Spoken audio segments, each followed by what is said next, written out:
ձեզ։ Թեմաներ եք առանձնացրել, համեցեք։ Բարև հայրենակից, շնորհակալ եմ ինձ ընձեռված հնարավորության համար։ Ես արդեն կարելի է ասել իմ հարցազրույցների համար մի ընդհանուր նշանաբան ունեմ։ Մահը ՔՊ անունն առած սավառնում է երկնքում ու չի հեռանալու։ Այս մահը չի հեռանալու, քանի ՔՊ-ն կա, քանի կա ՔՊ-ի իշխանությունը։ Բացատրեմ ինչու։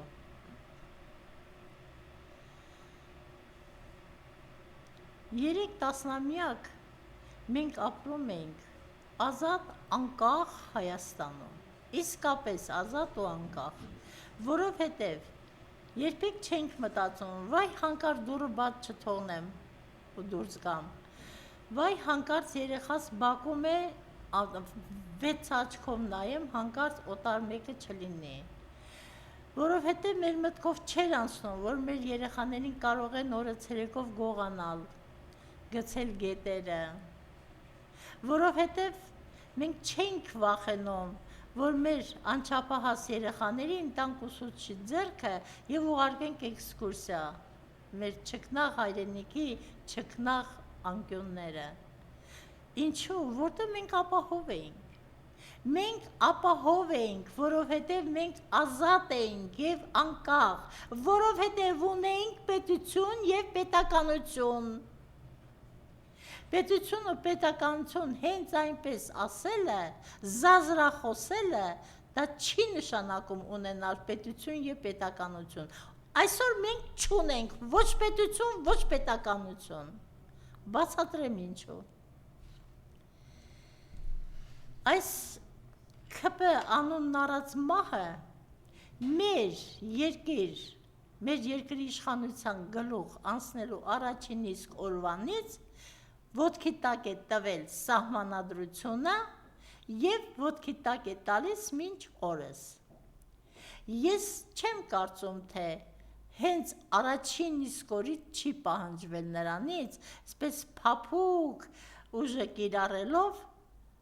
սահմանադրական փոփոխություններ պահանջով, սահմանադրության կետերը չիրագործելու, կարողանալ չիրագործելու պահանջով բերել հասնել այսօրվա սահմանադրությունը փոխելու պահանջին։ Կարծում եք հենց այնպես եղավ, չէ, այն օրը, երբ որ այս ոչ ու փուչ թուրքի լամուկը հրամայեց շրջափակել դատարանները, այդ օրը ես ցնցվել եմ, անկեղծ եմ ասում, ես ցնցվել եմ, ոնց թե, որ իրավունքով, դա նշանակում է սահմանադրության վրա թեքել։ Եվ այն ժամանակ առաջին իսկ օրվանից կասկածը սողոսկել է իմ սիրտը, ուրեմն ինչ-որ ուժեր են թելադրում դա, եթե չէ այս կիսագրագետ ապուշը, որը թերթ է լույս տեսնում տարասխալներով, հայոյախառն բառերով և այլն, առանձնապես չեմ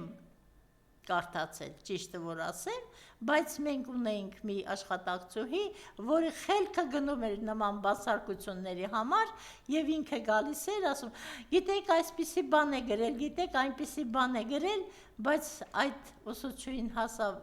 այն մակարդակին, որ կամավոր գրեց դուրս եկա, որտև իրեն էլ ոչ մեկը չէր լսում։ Այ հիմա հասունացել է երևի այդ պահը, որ այս ոչ ու փուչը, այս կիսագրագետ ապուշը, այս անգրագետ մեր ազգի թշնամին, դավաճան չէ, նա դավաճան չէ, նա մեր ազգի թշնամին է, ոսոխը, ինքն էլ հասկանա, որ ախր ինչքան կարելի է, որ իր երեսին թքեն, բայց ես ցավով պետք է նշեմ, որ կան նաև շնչավոր արարածներ, որոնք ծափ են տալիս ու Նիկոլ վարչապետ գրող ու ցավ, են եկեղեցու բակում, որ դուք հավաքվում եք ու Նիկոլ վարչապետ եք գոռում, այդ եկեղեցին փուլ գա ձեր գլխին իր անեծքով, էս ինչ եք անում, տասնամյակներ ապրած մարդիկ, միթե դուք որևէ իմաստնություն ձեռք չեք բերել ձեր տարիների ընթացքում, էս ինչ եք անում, ենթադրենք թե ջահելներ ձեզ լսեն ու ասեն, դե տարիքն առած մարդ է, սպիտակ մազերով, որ ասում է ուրեմն մի բան նշանակում է, գետինը մտնեք, այդ տարեց ավանակներ, որ դուք ապականում եք մեր մտնոլորտը ձեր Նիկոլով, ձեր չգիտեմ ինչ խրերի կատվով, ձեր այս Նիկոլի ջոկատի էքերով, ես ինչ է կատարում, աստված եմ, ես ինչ է կատարում, քրյա կատարողական հիմնարկներում միայն այս տարվա ընթացքում 21 մահ է գրանցվել, ես ինչ եք անում, երբևէ նման բան եղել է Հայաստանում, ոչ էլ խորհրդային Հայաստանի ժամանակ է այսպիսի բան եղել, մենք այդ կյանքի միջով անցած թրծված մարդիկ ենք, մենք տեսնում ենք, չէ, մեր շրջապատում ինչ է կատարվում, էսի ուր եք հասցրել հայի ինքնությունը, այ ամսի 25-ին, չեմ սխալվում կարծեմ, մեր քաղաքական գործիչներից երկուսը, Սոնան և Սարգիսը, գրքի շնորհանդես էին կազմակերպել, հայի ինքնություն, ինչ է հայը, ես հայտարարում եմ, ինձ համար պատիվ չունեցողը հայ չի կարող լինել, պատվի զգացողությունից զուրկը չի կարող հայ լինել, որտև հայը իր լույս աշխարհ գալու օրվանից իր հետ բերել է պատիվ բառը, Նոյի այդ երկրորդ մարդկության նախահոր Արարատի գագաթից իջնելու այդ ամբողջ գործընթացը ուղեկցվել է պատիվ բառով, այսինքն նրանք իջնում էին, որ բնակեցնեն տարածքը, որը ստեղծեն մարդկային ցեղեր, տոհմեր, ազգություններ եւ այլն, առանց պատվի հայ չի կարող լինել, իմացեք դա։ Գերիներ, մեր գերիները արդեն այնքան են շատ, որ մենք կարող ենք դասակարգել, օրինակ Արցախի ռազմաքաղաքական ղեկավարներ, օրինակ գյումրեցի անմեղ պատանիներ, որոնց այս թուրքի լամուկը գիտակցաբար ուղարկել է գերության, սրանք դարձել են իր ձեռքի խաղաթուղթը, հիշեք, թե ինչքան զահլատարավ մեր գերիները կգան, մինչև որ օտար միջամտությունների շնորհիվ մի քանիսը վերադարձան, և դեռ 30-ի փոխանակ մտածի Հայաստանի ամենաբարձր ժայռը որն է, գնամ այնտեղից շպրտվեմ անդունդ վերանամ պրծնեմ, մտածում է, թե մեր գերիները մի 2 ամիս էլ դեռ կհամբերեն, քանի ամիս է անցել, շանորդիշ, ծտախոս, մայմուն, ես քեզ կապիկ էլ չեմ ասի, կապիկն անմեղ կենթանի է, դու մայմուն ես, կապիկի տնազ անող, դու սա ես, դու արժանի չես ավելի գնահատականի, և հետո բերեցիր գերիներին, հիմա էլ դիմաց ընտրություններ են, գերիների խաղաքարտը նորից հանել ես աճուրդի, հա? Ես ուղղակի սարսափած եմ գերիների հարազատների կապակցությամբ, ինչ ճիշտն է ճիշտ է, կամ հասարակական նախաձեռնությունը ազգային արժեքների պահպանող հասարակական նախաձեռնությունը 8 ամիս յուրաքանչյուր 5 շաբթի օրը նստացույցի նստեց, գոնե մի գեր ու ծնող մոտեցավ մեզ, կամ անհայտ կորածի ծնող, չէ, Նիկոլին ձեր չտակ, հանկարծ չքաղաքականացնեք, ողորմելիներ, Ուրեմն դուք ձեր ներսում համամիտ չեք, որ դուք արդար եք, որ ձեր պահանջն արդար է։ Դրա համար էլ բախտի քմաճկույնն է թողել ձեր զավակների ճակատագիրը, թե ուրիշ հանգամանքներ կան։ Ինչպես զոհվածներից 90%-ի երևի սուսպուս փողեր նստացան, նստեցին, վերջ։ Ես ձեզ մի անգամ ասեմ, մի անգամ էլ եմ ասում, Ախուրյանի Ձախապին մի գյուղ կա, որտեղ զոհված տղայի հորը, գյուղացիները, համագյուղացիները չեն բարևում, որովհետև բարևի արժանի չէ, չնայած զավակի այդ լուսանկարը գյուղի կենտրոնում այդ պուրակը, որ պատրաստել են, մշտապես զարդարված է թարմ ծաղիկներով, որովհետև նրա ծնողը, նրան լույս աշխարհ բերողն է ուրացել այդ փողի դիմաց։ Ժողովուրդ, քո նամուսը ուր է։ Մեր մեծերն ասում էին, նամուսը գցել են, շանը շունը չի կերել։ Չխորանանք այդ ասույթի բոլոր առանձնահատկությունների կամ խորությունների մեջ, բայց հիշենք, որ հայը անպատիվ չի կարող լինել, որ եթե հայը պետք է նամուսը երեսին ապրի, պետք է իր հացը նամուսով վաստակի, չգողանա,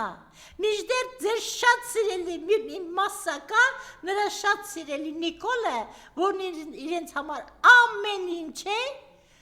իշխանության գլուխ անցնելու առաջին օրվանից գողանում է, նա մեր հայրենիքի գողն է դարձել, սրան նրան զրպարտելով, սրան նրա վրա չգիտեմ ինչեր անելով, կարծում եք, թե իրեն է մաքրել, չէ, ինքը իրեն դատապարտել է դժոխքի ապագայում։ Հիմա տեսեք, այդ միլիարդավոր դոլարները, այդ միլիարդավոր դրամները, որոնք եկել են Հայաստան, գալիս են, ուր են գնում,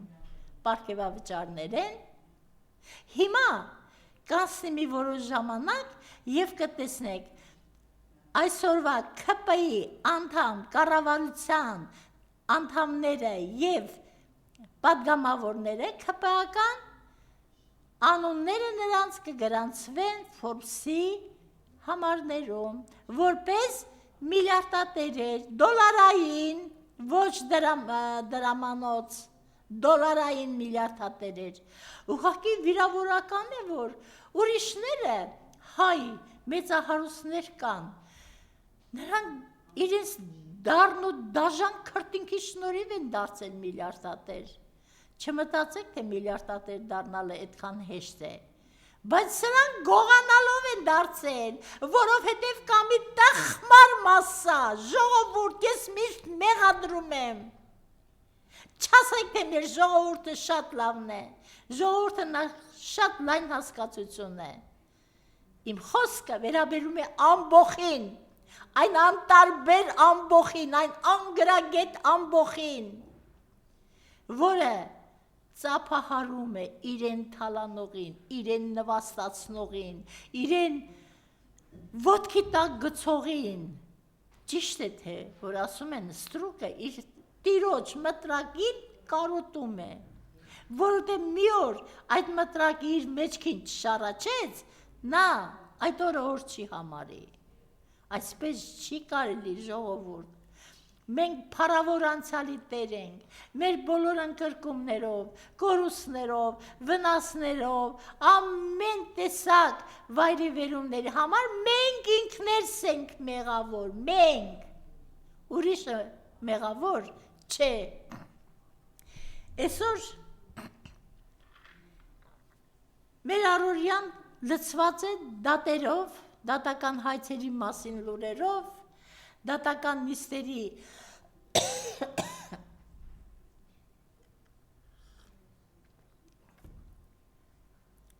սարկազմի հասնող ծաղր ու ծանակներով,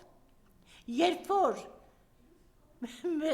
շինց ու մեղադրյալ կա, որի վրա հոտված չկա, որովհետև չկա քրեական օրենսգրքում այդպիսի հոտված։ Խնդրեմ,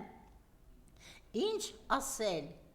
Բայց ժողովուրդ, դու ինչու այդ օրը չես գալիս դատարան։ Ինչու։ Մի լավ դատ էլ վաղը կա։ Ժամը 4-ին։ Կենտրոն եւ Մարաշ դատարանում։ Արի տես ինչ տխմար անուս, անգրագետ, փչովի վկաներ են գալիս։ Եվ այս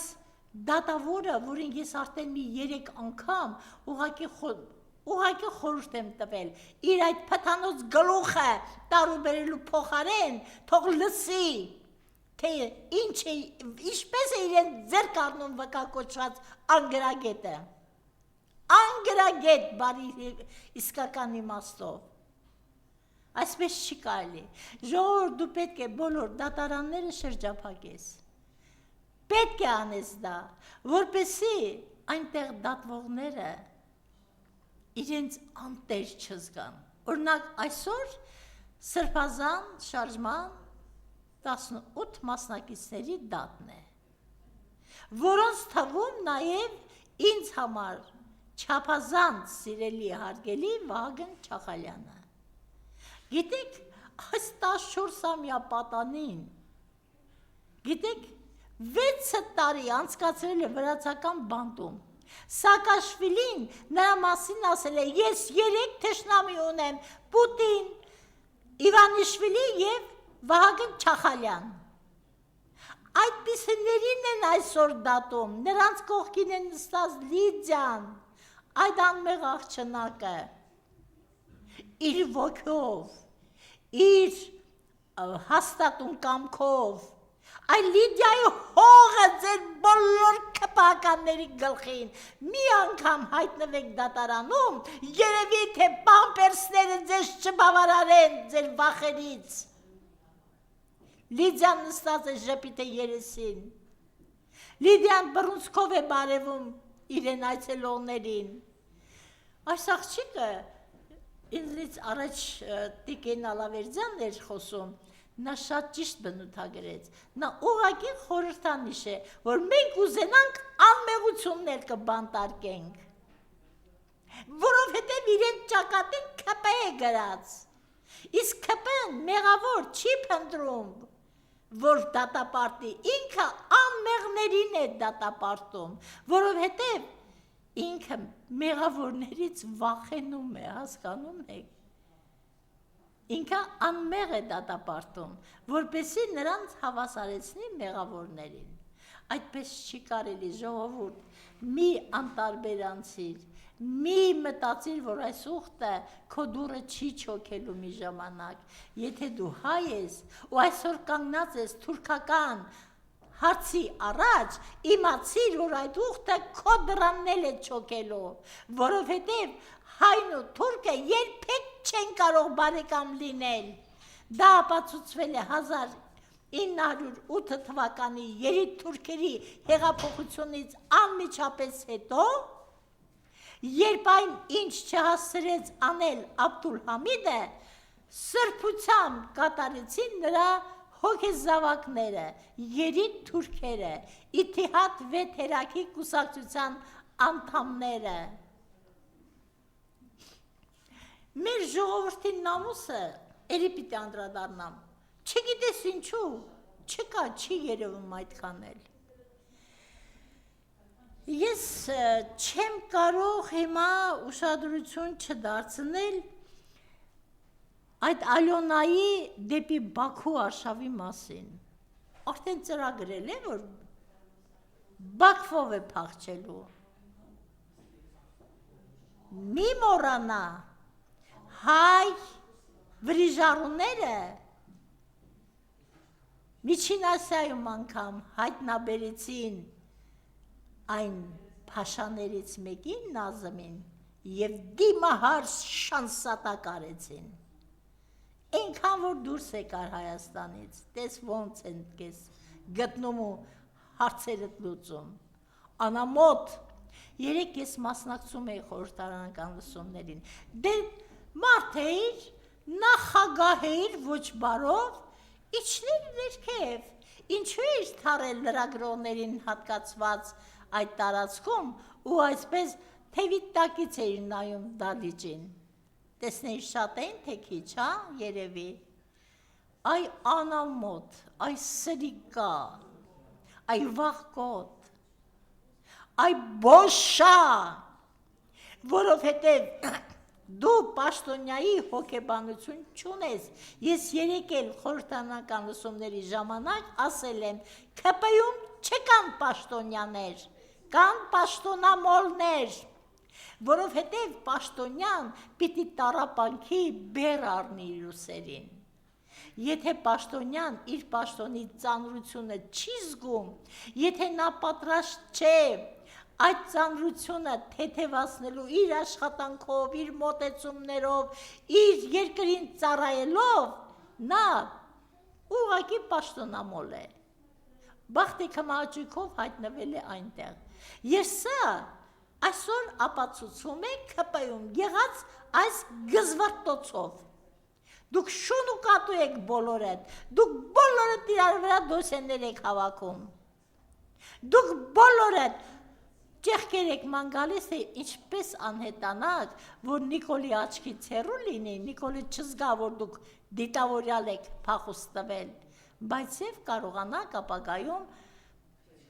ազատվել պատասխանատվությունից, չի լինելու այդպիսի բան, և երեկվա բոլոր ելույթ ունեցողները առաջին հերթին հենց դա էին պնդում, որ իշխանած փոխության դեպքում առաջին խնդիրը պետք է լինել, սկսած ոստիկանական շարասյուններից, բոլորը պետք է պատասխան տան այսօրվա համար, մեր ամոթի համար, մեր կորցրած Արցախի համար, մեր հազարավոր զոհերի համար, մեր մոխրացած դիակների համար, որ մեկն ասեմ, բոլորդ պիտի պատասխան տաք, հնարավոր չի, որ որևէ մեկը կարողանա փախչել այս պատասխանատվությունը, միակ փախուստը կլինի ինքնասպանություն գործելը, գործեք ամբողջ կուսակցությամբ, գործեք, ես համամիտ եմ, ես ուզում եմ, որ օր առաջ ձեզ վրա այս արևը չկպնի, որտեղ դուք արժանի չեք Հայաստանի արևի լույս ճառագայթներին, հրդեհները այսօր այրում են մեր երկրի, մանավանդ հյուսիս-արևելյան մասը, որը հարուստ է անտառներով, հոտածածկույթով, ով պետք է սրա համար պատասխան տա, ով է մեղավոր, մենք ունենք բնապահպանական նախարարություն, եթե չեմ սխալվում, ունենք բնապահպանությամբ զբաղվող հայրենակցական միություններ, ՀԿ-ներ, այս ՀԿ-ները քանդեցին մեր երկրի տունը, իրենց պարգևավճարների, իրենց իբր ծրագրային այդ դրամաշնորհների, չգիտեմ էլ ինչերի համար, ինչ-որ մի քանի հոգի միանում են, ստեղծում են ՀԿ, անմիտ, աննպատակ, ինչ-որ բաներ են գրում, ի վնաս երկրի ուղարկում Եվրոպական միություն, այնտեղից գումարներ են ստանում, աշխատում հայրենիքի դեմ, սա է ՀԿ-ների աշխատանքի ուղեցույցն ու էությունը։ Հիմա տիկին Գուլնարա, եթե ամփոփենք, հա, երեք Արման Թաթոյանը ասուլիս էր տալի, որտեղ ասում է, եթե ուզում են այս իշխանությունները հեռանան, նախագահները մանավանդ Ռոբերտ Քոչարյանը պետք է դուրս Արման Թաթոյանը գլուխը պատին է տալիս, պատն էլ գլխին։ Արման Թաթոյան, ես անձամբ գնահատել եմ մարդու իրավունքների պաշտպան աշխատած քո ժամանակաշրջանը, քո անխոնջ աշխատանքը, քո այս պահից այնտեղ, այն պահին այնտեղ հայտնվելու ունակությունը, ամեն ինչ մեր աչքի առաջ է եղել, բայց ես հիմա ասում եմ, դու այդ որ սահմանադրությունն ես ուզում ոտքի տակ տալ, գործող, հա, դու լինելով միբ, այսօր կոչ ես անում սահմանադրական խախտման, դու գլխոտ պատին ես տվել, պատնել գլխին, դու ինչ ես հիմա քեզնից ներկայացնում, որ ոտք ես մեկնում Ռոբերտ Քոչարյանի հետ։ Ձեզ նման այս սիլլքորները, այս ուրեմն դու թաքնված նիկոլական ես եղել, ընդամենը, ես այդ կարծիքի եմ, ես պատրաստ եմ, քեզ հետ Արման Թաթոյան, քո ուզած լրատվամիջոցով, քո ուզած խցիկների առաջ, քո ուզած հարթակում մտնել բանավեճի մեջ ու ապացուցել, որ դու թաքնված նիկոլական ես, պարզապես մենք քեզ լավ չենք ճանաչել, որ տեսար, որ ոչ մեկը քո ճիշտ էությունը ճակատից չի տալիս, դու ինքդ արեցիր դա, շնորհակալ եմ, որտեղ դու ինձ հնարավորություն տվեցիր, որ ես հիմա ասեմ, գլուխդ պատին ես տվել, պատնել գլխիդ, այդ թե ում հետ է ոտք գցում, ում հետ է համարձակվում համեմատվել, մի պես աշխատել, այսինքն իրավաբան ես, դու, որ իրավունքով չես հաշվեկշռի դնում, թե Ռոբերտ Քոչարյանի ստացած ժառանգությունը, որ ժամանակին էր վերաբերում և հանձնած ժառանգությունը ինչ էր իրենից ներկայացնում ու որ ժամանակին էր վերաբերում։ Մարդ, որը կարողացավ երկու հայկական պետություն, այո, ստեղծել, բարի բուն իմաստով ստեղծել, դնել տնտեսական ռելսերի վրա, ստեղծել երկու բանակ, դնել ռազմական ռելսերի վրա, հանձնել է, չէ, այդ բոլորը, ինչ եք ուզում, թե որ չեք կարող համեմատվել, գիտես հիմա ինչ եմ ասում քեզ, Թաթոյան, հիշիր, լճի խորությունը չափելու համար, գոնե ծով պիտի լինես, ծովի խորությունը չափելու համար պիտի ինքդ օվկիանոս լինես, դու ոչ մեկն ես, ոչ էլ մյուսը, հիմա ես քեզ ասում եմ, եթե քեզ ու քեզ նման մտածողների, որոնք էլ ուրիշ բանը գործ չունեն, ընկած առօրդի ծիրիկում Քոչարյանը, այսինքն Քոչարյանը այնքան բան է արել, որ դուք ուզեք չուզեք նրա անունը արտասանում եք, եթե դու կշարունակես քո այս քաղաքական մոտեցումը, ես քեզ ցանկանում եմ զրո աջակցություն,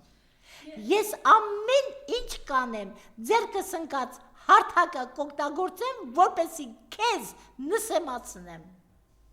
որովհետև դու սխալ բան ես անում, դու սխալ ուղու վրա ես, ով է քեզ հուշել նման բան անել։